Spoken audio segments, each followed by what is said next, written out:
As of the time I'm making this video, it is Easter. So for Easter, I wanted to make a video talking about my journey and becoming a coaster enthusiast. And I wanted to talk about a subject I've talked about before on the channel, and that is what I want the future of my channel to look like. And some trips that we'll get to in a later video as well, where I'll be ranking the trips that I have planned for the next 5 years. So, hey, it's Coaster World, and this is my story on becoming a coaster enthusiast. So, let's get to the first part of my story. Okay, my story starts off at Magic Kingdom. Magic Kingdom is a great park, and is one of the most popular parks in the world. And it all started when my family took me to this park. We rode Space Mountain as our first ride of the day. I thought it was just straight track, a bunch of it, or a very shallow drop. But boy was I wrong. I went in this ride so confident, even making jokes about how easygoing it was, and really didn't think of much of it until I realized it was single seats. Kind of like Stunt Pilot has single row seats where you're not sitting by people. I was so terrified when I felt that first drop. The first drop, I realized this was no straight track coaster. I believe I actually sat second row instead of sitting front row because I was so scared. Yeah, I used to be so scared of even Disney rides, which are supposed to be extremely fun. Now, this was terrifying for me. So I got off it though and felt so amazing. I was the happiest person ever felt like. Like, this was probably the happiest I've ever been. Is my first ride on Space Mountain. I was still a little scared of coasters after this just because I didn't know the exact experience of them. So, I went on the whole day going and riding every ride at the park. But real quickly, I do want to mention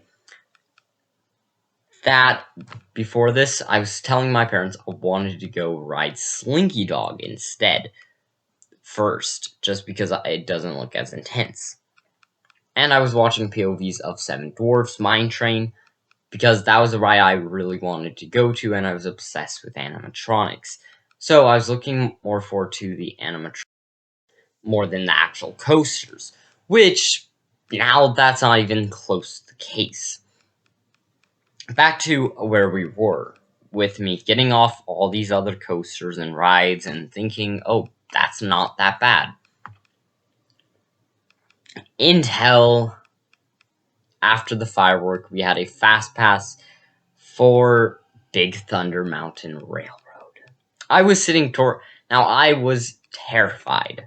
Almost to the point I was crying of how terrified I was. Yes, that was very embarrassing for me. But it was super scary for me, and I really did not want to get on this ride. I've never felt big drops, really, except Space Mountain, which I don't even think has that big of drops in my opinion. The Big Thunder Mountain was this intense-looking structure that was huge, I thought. And I was not ready to go on it. Every ride that had a big drop, I was kind of terrified of. But I did all these other coasters, so I was very scared. My parents kind of don't remember them technically forcing me on them, because they didn't technically really force me on it. They said you should because we had the fast pass. So when we had this fast pass, my parents really told me I need to go on this.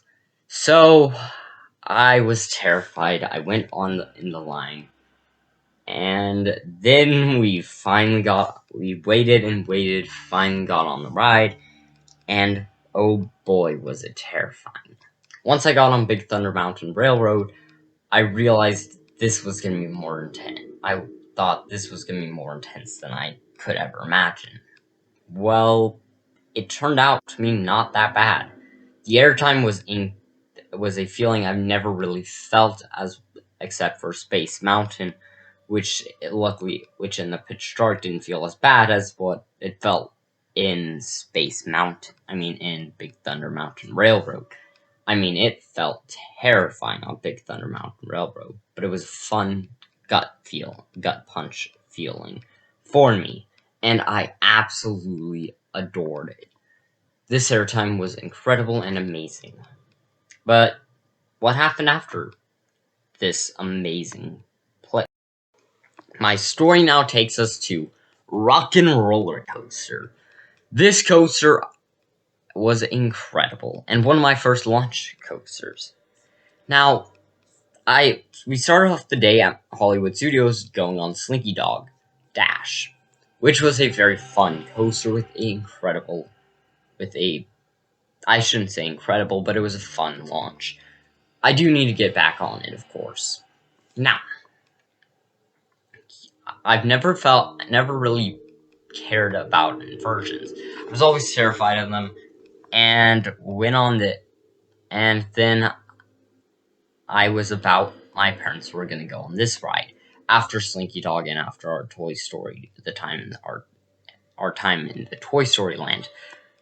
So when my parents were getting on this, I was super scared, and I ended up almost not going on it. But then I decided to go on it. I just had a feeling that I'm not going to be able to go on this again. There was a very nice person in the line while my parents were still trying to get me to allow to go on it, get comfortable with this ride. But this nice person in line told me that it's all a good ride and it's not bad at all. So, of course, my confidence got boosted, and I was very scared, but I was just kind of okay. I was just hoping it wouldn't be that bad. And I don't know who this person is, but of course, I wish I could say thank you to her, as I did, but I wish I could say thank you now for really helping me become a coaster enthusiast by assuring me this ride isn't as bad as I thought it was. I was nervous the whole line, and it was absolutely terrifying to get on the train and feel that intense launch. Launch was, believe it or not, one of the most intense launches I've ever felt. If you felt this launch, you would know that it was super intense. I've heard some people say it's one of the best launches they've experienced on a coaster, which kind of would never agree with, just because there's so much other launches. Look at King Ka Maverick, its second launch, even Lost Coaster's launch I kind of liked a lot better. But this coaster really made me love inversions. Inversions always were something I was scared of, but I'm so happy it was scary for me, but I rode it 3 times after my first ride. Even my brother got on it, and he's terrified of inversions, more terrified than I even was. He sat out for the first ride and the second until the third, but he loved Hollywood Tower of Terror, and I kind of hated drop towers at the time, so that was even terrifying for me. My first drop tower experience was at Disneyland, where my mom thought it was a walk-through. Hollywood Tower of Terror was a walk-through attraction. But then we got on the elevator, and I realized it was kind of more than just a walk-through attraction. I'll be making a part 2 where I talk about trips and where I'll rank my trips, and where I will be talking more in depth about other stuff, about the future, a future of Coast World Part 2 video. I really hope you guys enjoyed this video, and consider liking, subscribing, and commenting out down below. Here's the outro. Enjoy. Hey guys, it's Ghost World. Hope you enjoyed this video, and I really hope you enjoyed listening to my story of how I became a coaster enthusiast and how I got here as a coaster enthusiast. Nowadays, I can ride really any roller coaster, and no heights scare me except when I'm not on a roller coaster. Kind of weird. Enjoy the rest.